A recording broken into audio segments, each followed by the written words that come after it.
There's something I've noticed over 40 years of practicing medicine that nobody really talks about. It doesn't show up on a blood test, it doesn't trigger an alarm on a heart monitor, and most of the time it happens so gradually that people don't even realize it's happening until one ordinary Tuesday afternoon when they stand up from the couch after watching the evening news and have to grab the wall to steady themselves. That moment. That quiet, private moment of reaching for something solid because your legs just didn't feel like your legs anymore. I've had patients describe it to me in 100 different ways. My knees just gave out a little. My legs felt like lead. It was like the floor wasn't where I expected it to be. One patient, a 73-year-old retired school teacher named Carol, told me she started keeping one hand on the wall as she walked down her hallway at night. She didn't tell her husband for almost a year. She was embarrassed. She assumed it was just getting older. She thought everyone her age felt that way. They don't. And here's what I want you to understand from the very beginning of this conversation, because this matters more than anything else I'm going to say. What you eat in your 60s, 70s, and 80s has a direct and measurable effect on how strong your legs feel, how stable your knees are, and how confidently you move through the world. It's not about eating perfectly. It's not about radical changes. It's about recognizing patterns, everyday patterns that millions of older adults repeat without ever connecting them to what they're feeling in their legs. Today I want to talk about 5 foods specifically, foods that most seniors eat regularly, often because they seem convenient or familiar, or because nobody ever suggested they might be quietly working against their strength. And then I'll tell you what to eat instead. Now, before I get to the list, I want to stay with the biology for just a moment because I think it matters for you to understand what's actually happening in your body. Not in a textbook way, in a real human way.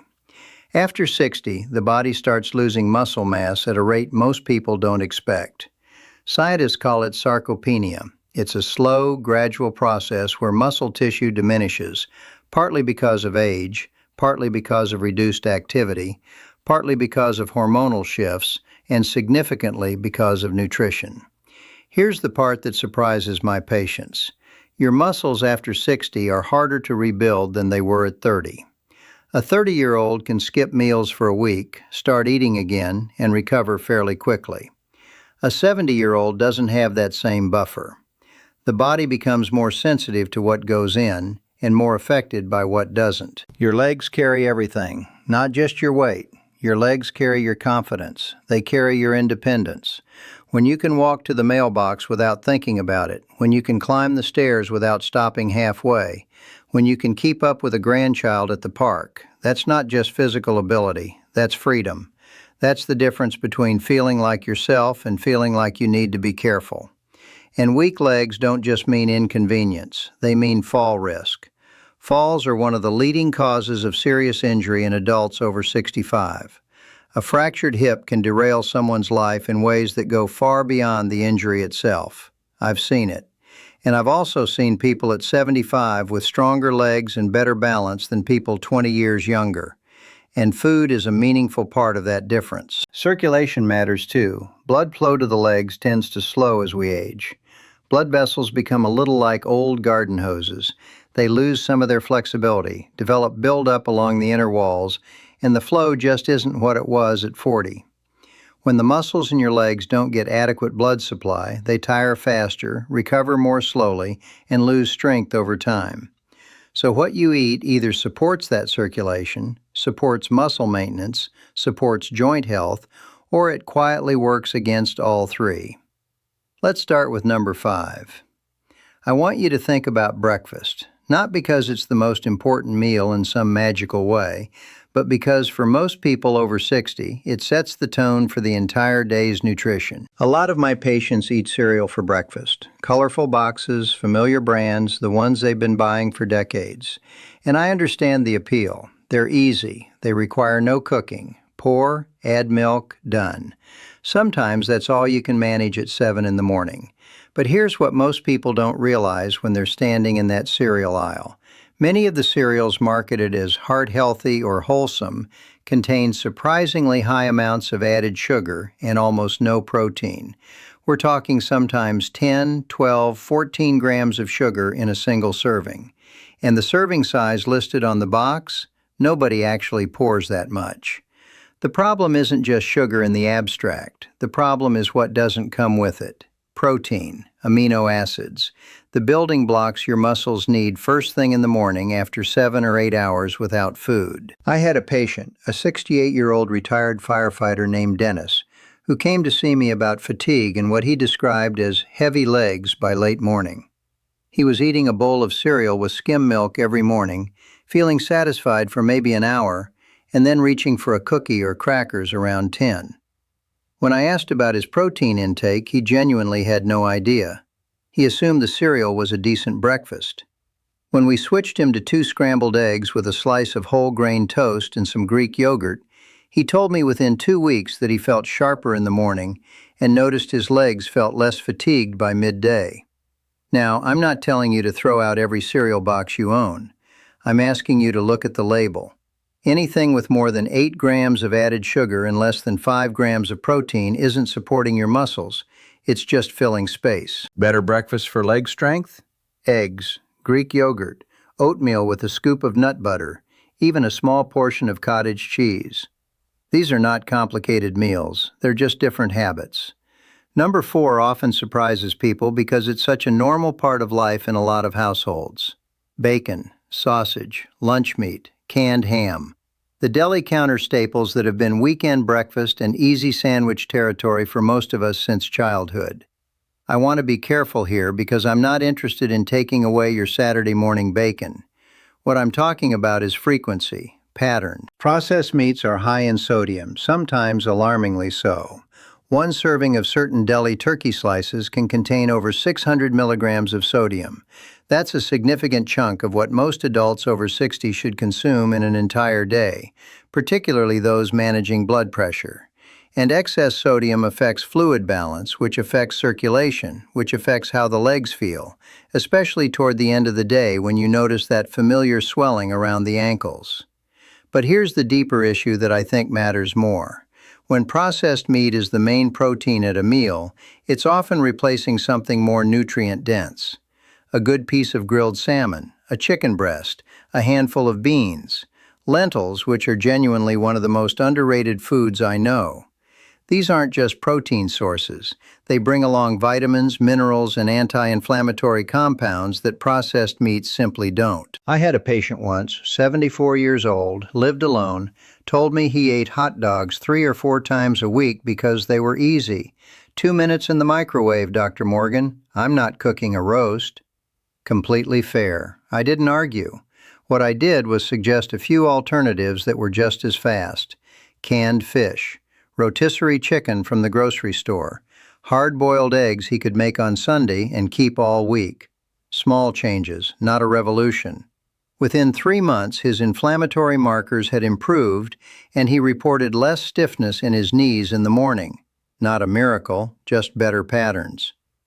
I want to ask you something directly, and I'm genuinely curious about the answer. What do you drink throughout the day? Not just morning. I mean mid-morning, lunch, afternoon, evening. What's in the glass? For a remarkable number of my patients, the honest answer includes sweet tea, cola, lemonade, the kind that comes in a 2-liter bottle or a big plastic jug. And I understand. It's familiar. It's something to have in hand while watching television or sitting on the porch. And for a lot of older adults, there's a very practical reason they limit water in the evenings. Nobody wants to be up 3 times between midnight and 6 a.m. That I fully understand. But the sugary beverages are number 3 on this list for a specific reason. They add a significant calorie load without contributing a single useful thing for your muscles or your joints. No protein, no vitamins, no minerals. Just sugar and whatever artificial flavoring is in there. And the calories they add, often 300-400 calories across the day, make it harder to maintain a healthy body weight. Here's the part that matters for the legs specifically. Every 10 extra pounds of body weight adds roughly 40 pounds of additional force on the knee joint with each step. Not a metaphor. That's the actual mechanical math. So beverages that gradually contribute to weight gain are indirectly adding stress to the very joints your legs depend on. What works better? Water, obviously, but I know that's a boring answer. Sparkling water with a slice of lemon or cucumber. Herbal teas, which are genuinely enjoyable and completely benign. Even a small glass of tart cherry juice, which has some interesting research behind it regarding inflammation and joint comfort. And black coffee, which a lot of my patients are relieved to hear is actually not the enemy. Tell me honestly in the comments, how much water do you think you drink on an average day? I read those comments, and it tells me a lot about what people are genuinely struggling with. Number 2 on this list, and I want to pause before I tell you what it is because I think the explanation matters more than the food itself. Deep fried foods. French fries, fried chicken, those crispy things at the fast food window that smell extraordinary and cost $3 and feel like a reasonable lunch at the time. I'm not going to lecture you about fast food. I've had enough conversations with enough people over enough decades to know that lecturing doesn't work. What I will say is this: when fried foods become a regular part of the diet, not an occasional treat, but a genuinely regular habit, say 3, 4, 5 times a week, they contribute to weight gain, they contribute to increased systemic inflammation, and they tend to displace the foods your muscles and joints actually need. The oils used in commercial frying are often high in certain fats that at high temperatures can produce compounds that promote inflammation in the body. Inflammation is something I take very seriously in older adults because it's not just a vague health buzzword. Chronic, low-grade inflammation affects joints directly. It contributes to the breakdown of cartilage over time. It makes muscles recover more slowly. It makes the mornings stiffer. I had a patient, 71 years old, a man named Robert, who had worked in construction his whole life and had the knees to show for it. He came in complaining that his knees had gotten significantly worse over the previous year. When we talked about his diet, he mentioned he'd gotten into a habit of stopping at a fast food restaurant for lunch almost every day since his wife had passed. He was lonely, the drive-through was easy, and it got him out of the house. That's an entirely human thing to do, and I didn't dismiss it. But when we talked about what his body needed and made some gradual changes, he noticed a difference. And he also started cooking dinner again, which turned out to be good for him in ways that had nothing to do with nutrition. Food and life are connected like that. And now we get to number 1, the one that surprises my patients more than anything on this list. Not because it's something unusual, because it's something so ordinary, so present in virtually every kitchen in the country, that most people have never once thought of it as something that could be working against them. Packaged snack foods. I mean the chips, the cheese puffs, the crackers made of refined white flour that come in those long sleeves, the pretzels, the thin, crispy things that taste like salt and air and nothing. Here's the honest truth. Taken individually, none of these foods are catastrophic. A handful of crackers isn't going to do serious damage. But these foods have a quality that makes them genuinely problematic for older adults specifically, and it's this: they displace. When you sit down in the recliner at 3 in the afternoon and there's a bag of chips within arm's reach, and you eat a serving, or 2, let's be real, and then you're not that hungry at dinner, you have just displaced the protein and the nutrients your muscles needed at that meal. That's the actual mechanism. It's not that chips are toxic. It's that they take up space where something useful should have been. I remember one patient very clearly. Her name was Eleanor. 81 years old, sharp as a tack, lifelong crossword puzzle enthusiast. She came to see me because she was concerned about how much she'd been struggling to get up from her kitchen chair without using her arms to push herself. She was embarrassed. She said she felt like she was becoming someone she didn't recognize. When I asked about her eating habits, she was honest. Breakfast was fine, dinner was fine. But from about 2 in the afternoon until dinner, she was snacking. Crackers with butter, chips while watching the news. Whatever was easy to reach and didn't require preparation. Her total calorie intake wasn't excessive, but her protein intake between 2 and 6 p.m. was essentially zero. We made one simple change. We replaced the afternoon snack with something small but useful: a small container of Greek yogurt, a handful of walnuts, a piece of fruit with a little peanut butter. Occasionally, hard-boiled eggs she made in batches at the start of the week. 6 weeks later, she came back and told me she was able to get up from the chair without using her hands. Just like that. Not because of some miracle supplement, because she had given her muscles the material they needed to function. That's the whole story. That's really what I want you to take from today. Let me tell you what to eat instead. Not because any of these foods is magic, but because they provide the actual building blocks that legs and knees need as we get older. Salmon. If there is one food I would choose above all others for older adults, it's fatty fish.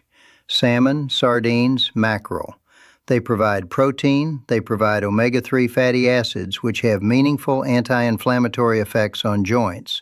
They provide vitamin D, which most older adults are deficient in, and they support cardiovascular health, which means better circulation to those legs. 2 or 3 servings a week is a very achievable and very meaningful change. Eggs. Inexpensive, versatile, and genuinely protein-dense. An egg has about 6 grams of high-quality protein. 2 eggs at breakfast means 12 grams before the day really starts. I've watched patients transform their morning energy and their muscle recovery just by making eggs a regular morning habit. Greek yogurt.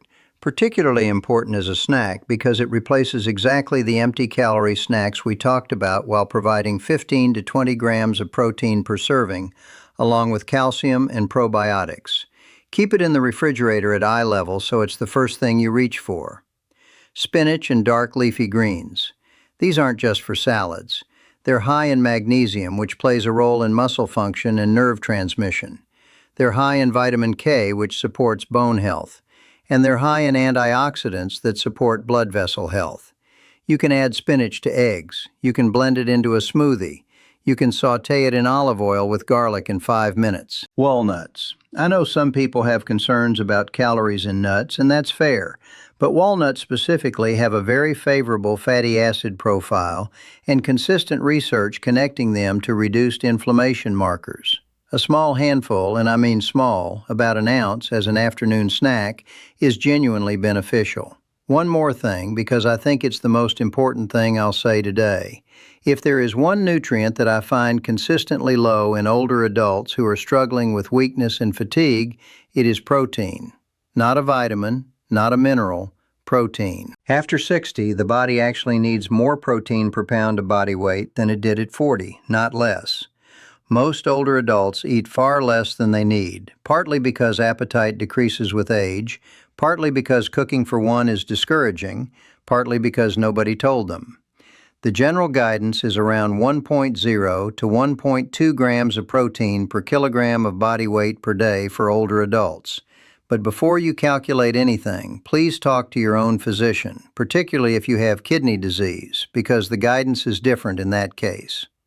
I want to be straightforward with you about something important, because I think you deserve honesty more than you deserve reassurance that everything is fine. If you are experiencing sudden leg weakness, not the gradual kind we've been talking about, but sudden, if you have severe knee pain that is getting worse rather than better, if you've had repeated unexplained falls, if you're experiencing numbness or burning sensations in your feet, particularly at night, that familiar burning under the blankets that keeps you awake, if you have significant swelling in one leg more than the other, please see your doctor. Don't assume, don't wait. These symptoms can have causes that need evaluation. Nerve issues, circulation problems, medication side effects, arthritis that is advanced beyond what nutrition alone can address. I say this not to alarm you, but because I've seen too many people wait too long on things that were very treatable when caught early. Your body is communicating with you constantly. It's worth listening. Here's what I want to leave you with. Strong legs are not about looking younger. They're not about going back to what you were at 50. They're about keeping what you have for as long as possible. The ability to walk to your car without thinking about it, to climb the stairs in your own home without stopping, to go to the grocery store without worrying that your knees will give out in the cereal aisle, to pick up a grandchild or walk a dog or take a trip somewhere you've always wanted to go. That's what we're protecting here. That's what all of this is actually about. Every meal is a small decision, not a perfect decision, not an all or nothing moment, just a small lean in one direction or another. And when you make more of those small decisions in the direction of what your body needs, the changes accumulate, quietly, gradually. The same way the problems accumulated, except now they're moving in the right direction. Carol, the school teacher I mentioned at the beginning, she came back 6 months after we talked and told me she hadn't needed to touch the wall in her hallway for weeks. She was sleeping better, she felt steadier. She told me her husband had noticed before she had, which I thought was a lovely thing. Small changes, consistent over time. That's the whole prescription. If this gave you something useful today, something you'll actually remember or try, share it with someone you care about, a sibling, a spouse, a friend who keeps telling you their knees are just getting old.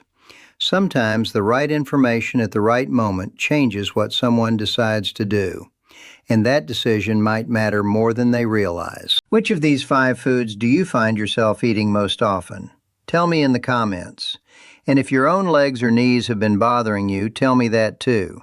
Tell me what's getting in the way of your mobility. I read what people write here because it tells me what to talk about next. Next time, I'll be sharing 5 morning habits that research suggests may help keep your legs strong and your knees moving more comfortably after 60. Some of them are so simple you might not believe they matter, but they do. Take care of yourself. I'll see you then.